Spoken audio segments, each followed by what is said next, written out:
8.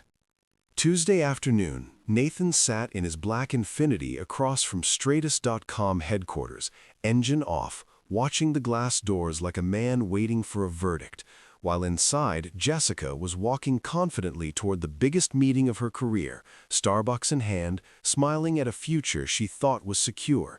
And at exactly 2:03 p.m., a well-dressed process server stepped into the lobby. 2 minutes later, Ava's text came through. Served, HR complaint initiated. Both called into conference room now. And by 2:20, Jessica came bursting out the doors, heels dangling from one hand, phone shaking in the other, face drained of color, sobbing openly as her world collapsed in public. Her call lighting up Nathan's screen labeled Jessica, wife, and when he finally answered, her voice broke into panic. "What did you do?" And he replied calmly, almost gently, "I followed the rules," knowing in that moment that the life she'd been secretly building was already gone, and she was only just beginning to understand how expensive betrayal really is. Every Tuesday night, same damn booth at Calvino's, same soft jazz playing, same routine for 3 years straight. Nathan always got the rigatoni bolognese. Jessica went with the seafood linguine. Until tonight. She ordered salmon and didn't even touch it. Nathan noticed. He always noticed everything. "How's work?" he asked, twirling pasta on his fork, not even looking up.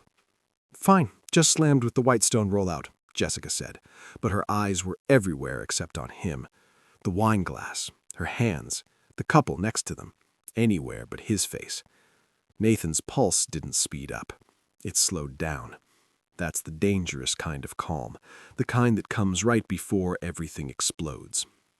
"There's something I've been thinking about," she finally said. There it was. Nathan knew that tone. He'd heard it 100 times in client meetings, that preamble voice people use right before they drop a bomb and try to justify it with therapy speak. "I love you," she continued. "We've had such a strong partnership. I don't want to lose that. But I've been thinking about us, about me." "About someone else," he said flatly. Jessica flinched but kept going. "No, it's not like that. It's about freedom, exploration, growth. I jumped from college straight to marriage without ever really discovering who I am." Nathan leaned back and folded his hands. "Say it." "I want to open the marriage." Her voice was light, casual, like she was pitching some book club idea. "Not separate, just allow space for new experiences." Nathan took a slow sip of wine. "Experiences like sleeping with someone else?" Her shoulders tensed. "I don't want it to sound ugly." "Nah, Jessica, you can't make cheating sound intellectual." The couple in the booth next to them glanced over. Jessica dropped her voice to a whisper. "This is about choice, mutual agreement. Couples do this all the time." "And you just happen to have this sudden craving for freedom right after your marketing conference in Phoenix?" "There's no one else," she lied. Nathan smiled. Not a warm smile, a confirmation smile. He'd already started putting the pieces together in his head. "Well," he said calmly, "here's my experience. You betray me, and the prenup kicks in. You walk away with nothing. Not the house, not the shares, not even the damn dog." Jessica went pale. "Nathan, that's not what this is." "No," he said, standing up. "It's exactly what this is. And I promise you, Jess, you don't want to find out what I'm capable of when someone breaks a deal with me." She stared at him like he was a stranger. But Nathan? He was finally seeing her clearly for the first time.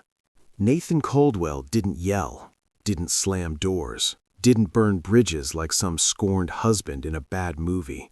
He analyzed, calculated, dismantled quietly and ruthlessly, like a surgeon cutting out cancer. By 6 a.m. the next morning, he was at his desk with black coffee, laptop open to their shared phone records. The account was in his name, always had been.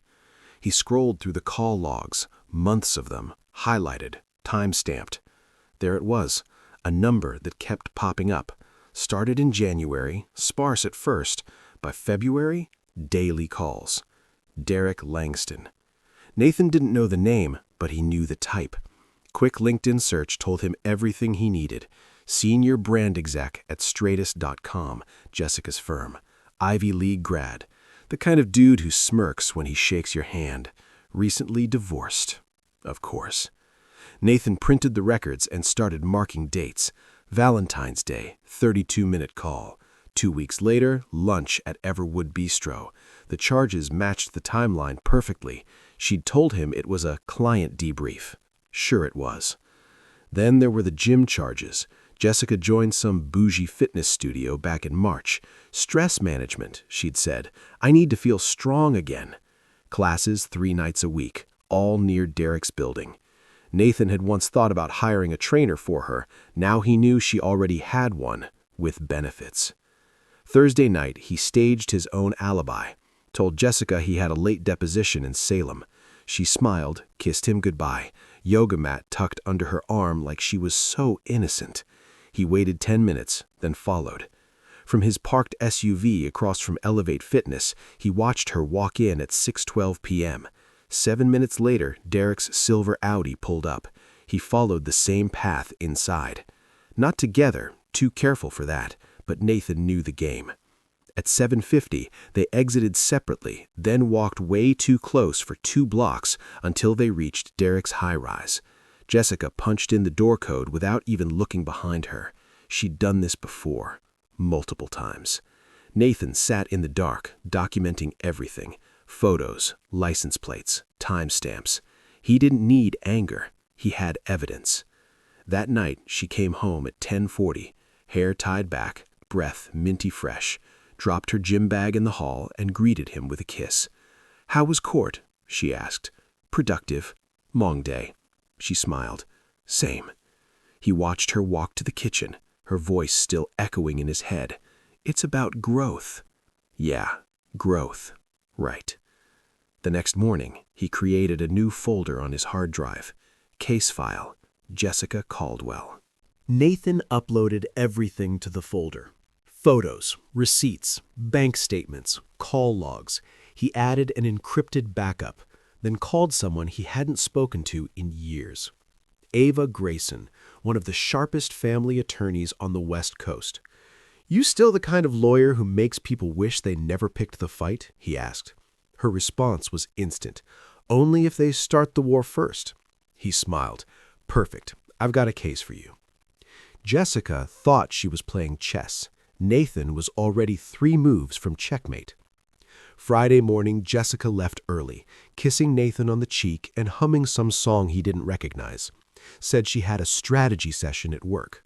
He nodded, all charm, watching her pull out in her powder blue SUV, the one he paid for, insured, maintained, the one he'd installed GPS tracking in 2 years ago after a client security breach made him cautious. She thought he was predictable, kind, maybe even boring, but Jessica had seriously underestimated the quiet ones, the guys who listen more than they talk, the ones who build their lives in layers so deep you'd need a blueprint just to destroy them. Nathan wasn't broken, he was focused. He drove straight to Ava's downtown office, the kind with floor-to-ceiling glass and a receptionist who greets you like you're a senator. Ava met him in a private conference room, iPad already in hand, reading the PDF he'd sent over. "This is airtight," she said, without even looking up. "Affair confirmed, date-stamped proof, financial misuse, potential workplace violation." Nathan's face stayed calm. "I want more than divorce, Ava. I want to gut her entire narrative." Ava set the iPad down. "Talk to me."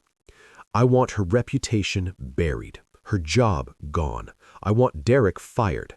I want the affair exposed at exactly the moment she thinks she's in control." Ava leaned back. "We could do that, but timing is critical." "I'm listening." "You said they work at the same firm?" He nodded. "Then we file an HR complaint after the divorce papers are served. We time it so she gets them right before their quarterly review meeting, ideally in front of key staff."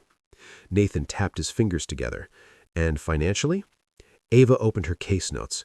"The prenup you had her sign is brutal. If we tie the affair directly to the divorce, she gets nothing. No spousal support, no asset claim, no property, just her personal savings." He gave a small smile. which she spent on bar classes and brunches with her affair partner. Ava smiled back. We'll be generous and let her keep the Lululemon. They spent the next hour going over logistics. Ava had a process server on call, a PR strategy ready if Jessica tried to spin the story publicly, and a tech specialist who could pull emails, calendar invites, even Slack messages if the firm approved subpoenas. Nathan, as always, had receipts for everything. That afternoon, he stopped by a locksmith, changed the door codes, swapped out the keys, installed a remote lock override that only he controlled. Jessica came home late again, said she had back-to-back calls. She tossed her bag on the counter, barefoot and glowing in her deception. "I'm starving," she said. "Want Thai?" Nathan smiled. "Already ordered. Pad see you, extra chili." She beamed. "You're too good to me." He handed her a glass of wine. "You'll see just how good I can be." She toasted him, completely clueless, sipping what she thought was just another normal night. But nothing was normal anymore. Saturday morning, she left for a wellness hike with 2 girlfriends. Nathan made coffee, sat by the window, and watched rain tap gently against the glass. When the clock struck noon, he made 3 calls. First, the private investigator to confirm final surveillance footage from Thursday night. Second, Ava's office to schedule the process server for Tuesday, Jessica's next big client pitch at Stratus.com headquarters. Third, Stratus.com's anonymous ethics hotline. He reported the affair, named dates, locations, false expense reports, Derek Langston by name. HR would receive the evidence folder Tuesday morning. Jessica would receive a manila envelope in front of her entire team. Then she'd return home to an apartment she no longer had access to. Nathan stared out the window at the quiet street and thought about the moment she'd said, "Let's grow together." The irony tasted bitter on his tongue. She wanted to explore new experiences. She was about to discover just how far he'd let her fall. Because here's the thing about quiet guys like Nathan. They don't explode. They don't rage. They don't make threats. They document, they prepare, they execute. And by the time you realize what's happening, the trap's already shut tight around you. Jessica asked for freedom. Nathan was about to give her more freedom than she ever bargained for. Freedom from her job, her home, her reputation, and every single thing she took for granted. Tuesday was coming, and she had no idea what was waiting for her. Tuesday morning came with deceptive calm. Nathan woke at 5:30 a.m. sharp, no alarm needed. His movements were smooth, automatic. Shower, shave, charcoal gray suit, polished Oxfords, Windsor knot tie in deep crimson. Not too bold, not too subtle. Power, precision, balance. Jessica hummed in the kitchen, slicing strawberries into her yogurt like it was just another morning. She wore a pale blouse, hair in a soft braid over one shoulder, the picture of corporate grace. "Big meeting today?" he asked, sipping coffee with studied indifference. "Yeah, we're pitching the Lattori campaign this afternoon." She grinned wide. "It's huge. Derek's letting me take the lead. Kind of a big moment." Nathan gave her a warm nod. "I'm proud of you." Her smile widened, satisfied. She kissed his cheek and grabbed her laptop bag. "Wish me luck." He walked her to the door, kissed her forehead, and whispered, "Break a leg." She left confident, totally unaware that her entire life was about to come crashing down in less than 8 hours. By 1 p.m., Nathan was parked across the street from Stratus.com headquarters. He sat in his black Infiniti, windows tinted, engine off, watching, waiting. At 1:52 p.m., he saw her walking confidently into the building, heels clicking, Starbucks in hand. Derek followed 10 steps behind, adjusting his blazer, checking his phone. At exactly 2:03 p.m., the process server entered, a well-dressed woman with a briefcase and calm demeanor. 2 minutes later, Nathan about the text from Ava. Served. HR complaint initiated. Both being called to conference room. Now. By 2:20 p.m., he saw the shift. Jessica burst out the glass lobby doors, heels in one hand, phone in the other, absolutely sobbing. Her blouse was wrinkled, face pale. She looked around frantically, eyes wild, lips moving like she was trying to pray away reality. She dialed. His phone rang. He stared at the screen. Jessica. Wife. He let it buzz twice, then answered. Nathan? Her voice was high-pitched, trembling, on the edge of breaking completely. Oh my God, what did you do? I followed the rules, he said calmly. They fired me, Derek too. They said we violated ethics policies, that they had emails, calendar records, security footage. Her words tumbled out frantic and panicked. How did you? I asked for openness, Jess. You just didn't expect consequences. There was a pause, a sharp inhale. You had me served in front of the entire board. I know. You humiliated me, Jessica said, voice cracking. No, Jessica, you did that all on your own. I just gave your choices a spotlight. You can't do this. Her voice shot up, desperate now. You can't take everything. I'm not taking anything, he replied, ice cold. You already gave it away. The prenup was crystal clear. Infidelity voids all claim to assets, and I've got documented evidence, notarized and time-stamped. You don't even get the car. You're punishing me for being honest. No, he said, voice low, steel hard. I'm punishing you for lying, for manipulating me, for pretending to build a life with me while planning your exit behind my back. I can't even go home. You don't have one, he said flatly. Locks were changed yesterday. Security codes are different. Your key fob's deactivated. She started crying loudly, messy, ugly, full breakdown. Please, please, Nathan, I'll quit. I'll go to therapy. I'll fix this. Just don't throw everything away. You did that when you walked into Derek's apartment last Thursday. Silence. Then a whisper. You followed me. No, I watched you. Big difference. More silence, broken only by her shaky breathing. Then a softer voice, almost childlike. I miss you. No, Jessica, you miss stability, you miss comfort, but you don't miss me. He paused. And the worst part, I don't miss you either. He hung up.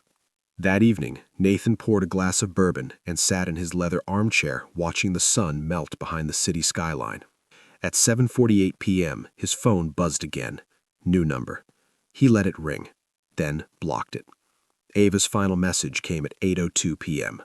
Restraining order filed. Divorce fast-tracked. You're legally untouchable now. Jessica had fallen through her own trap door, and Nathan, he wasn't even looking back. He'd built his entire career spotting patterns, exposing lies, turning deception into courtroom victories. She thought she could play him, thought she could manipulate the quiet guy. What she never saw coming was that he'd already rewritten the entire game, and by the time she realized it, the match was already over. Checkmate. 6 months later, Nathan didn't live in the suburbs anymore. He'd traded manicured lawns and cul-de-sac gossip for a high-rise condo in downtown Seattle. Floor-to-ceiling windows, river view, minimalist vibe that reflected the man he'd become. Sharper, leaner, surgically focused. His old neighbors still whispered about the scandal. The woman who lost everything, the husband who never raised his voice but destroyed her life anyway. Some called it cold, others called it justice. Nathan called it closure. He'd gone back to work at Calder and Royce, a firm specializing in forensic litigation and corporate investigations. But now he picked his cases more carefully, more meaningfully. Spouses who'd been financially abused, clients trapped in gaslighting marriages. Nathan didn't just uncover lies anymore, he weaponized the truth, and he was damn good at it. Jessica, on the other hand, had vanished from the professional world. Word spread fast in those circles. Her name was toxic now. HR departments whispered, recruiters passed. Even smaller firms hesitated. Nobody wanted that PR nightmare. Her LinkedIn had been deleted, social media scrubbed clean, but mutual friends fed him occasional updates, unsolicited. She's living in her sister's guest room, one friend texted. Another sent a blurry photo. Looks like she's bussing tables at a pop-up wine bar, trying to start over. Nathan didn't reply. What was there to say? He'd learned something vital through the ruins of his marriage. Some people mistake your silence for weakness until it becomes the very thing that haunts them. As for Derek Langston, the guy who once walked with swagger and smelled like department store ego had been quietly blacklisted. Strategies.com severed all ties. His attempt to launch a boutique agency flopped after 2 clients dropped out within weeks. Turns out corporate boards didn't want scandal-tainted strategists handling their rebrands. Nathan heard rumors, drunken fights, unpaid rent, mounting legal fees. One report said Derek got jumped outside a nightclub. No wallet stolen, just bruises. Nathan was in Vancouver at a tech security seminar that weekend, with receipts, with witnesses. He felt nothing about it. The victory wasn't in their pain, it was in his clarity. Because Nathan wasn't interested in revenge anymore. He was interested in building something that couldn't be stolen, couldn't be betrayed, couldn't be destroyed by someone else's lies. Something real, something solid, something his. And that's exactly what he was doing. That winter, over coffee in a quiet bookstore cafe, Nathan reconnected with someone unexpected. Harper Easton, a cybersecurity consultant he'd once debated at a professional ethics panel. Brilliant, blunt, unapologetically independent. She didn't play games, didn't flinch when he told her he'd been through a brutal divorce. Harper's response? So you've got a BS detector that actually works now. Good. They started meeting every Thursday, then Sundays, then Tuesdays, not out of obligation, but because neither had to pretend with the other. She never asked for access to his past. He offered it anyway. One evening, walking along the waterfront, she asked the question softly, "Do you ever think about her?" Nathan didn't even pause. "No, not her, just the man I used to be when I was with her." And? He tolerated too much, stayed silent too long, thought being loyal meant being blind. Harper nodded, understanding completely. "And now?" she asked. "Now I see people for who they are, not who they pretend to be." He didn't need fireworks or dramatic declarations. His healing wasn't some movie montage. It was quiet, earned, real. A month later, Nathan met a woman at his firm, Elena Myers, divorced mom of 2. Her husband had drained their accounts during the pandemic, then bounced, leaving her with credit card debt and an eviction notice. She'd fought tooth and nail to rebuild, worked 3 jobs, went back to school. Nathan took her case, and he won. After the verdict, Elena hugged him tight, tearful and grateful. "You believed me," she whispered. "No one else did." That night, Nathan stood by his condo window, bourbon in hand, watching the lights ripple across the water. His phone buzzed. Unknown number. He didn't answer. Didn't need to. He'd already spoken the final word, through action, not anger. Jessica and Derek had written their own endings. All Nathan did was edit the punctuation. Because sometimes the quietest person in the room is the one you should have feared the most. The one who doesn't yell, doesn't threaten, doesn't make a scene. The one who just watches, documents, plans, and when the moment comes, executes with surgical precision. Jessica wanted freedom. She got it. Just not the kind she was expecting. Looking back, Nathan realized the signs were always there. He just chose not to see them. The late-night texts she'd hide, the new passwords, the sudden self-improvement kick that conveniently happened near Derek's office. But here's the thing. When you love someone, you want to believe them. You want to trust that they're being honest, that they'd never betray you like that. That's the trap. That's how people like Jessica operate. They count on your loyalty, your trust, your silence. They twist it, manipulate it, use it against you. Then when you finally call them out, they flip it back on you. You're being paranoid. You're overreacting. Don't you trust me? It's gaslighting 101. Make the victim doubt themselves while you do whatever the hell you want behind their back. Nathan had learned the hard way. Trust but verify, always. Love doesn't mean being blind. It means being smart enough to see the truth and strong enough to act on it. Jessica thought she was clever, thought she could have her stable marriage and her exciting affair. Best of both worlds, right? What she didn't count on was Nathan being smarter, more patient, more ruthless when pushed to the edge. She wanted to play games. He rewrote the entire rulebook. And when the dust settled, she had nothing. No job, no home, no husband, no Derek, no reputation. Just consequences. Meanwhile, Nathan rebuilt his life from the ground up. Not out of spite, but out of necessity. He'd been living a lie for months without even knowing it. Now he was living his truth. The right partner, the right work, the right boundaries. No more tolerating disrespect. No more ignoring red flags.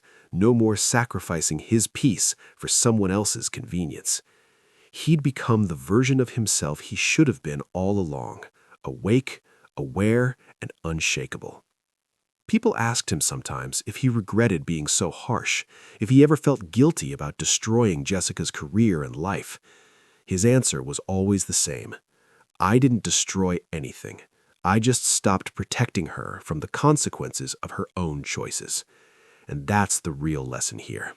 You're not responsible for protecting people from the fallout of their own lies. You're only responsible for protecting yourself from becoming collateral damage. Nathan learned that the hard way, but he learned it.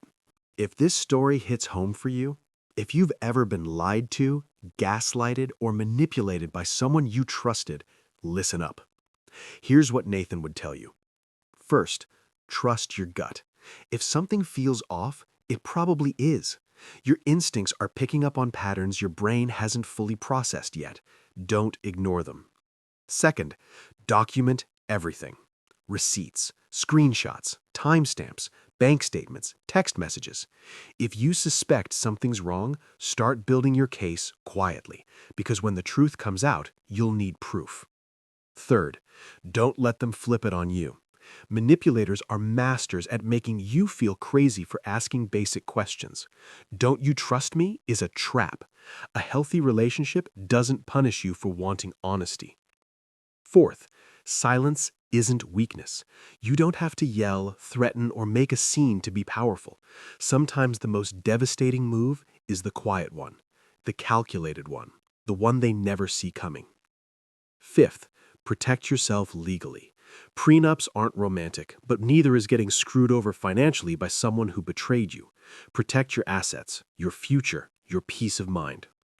And finally, don't let anyone rewrite your story.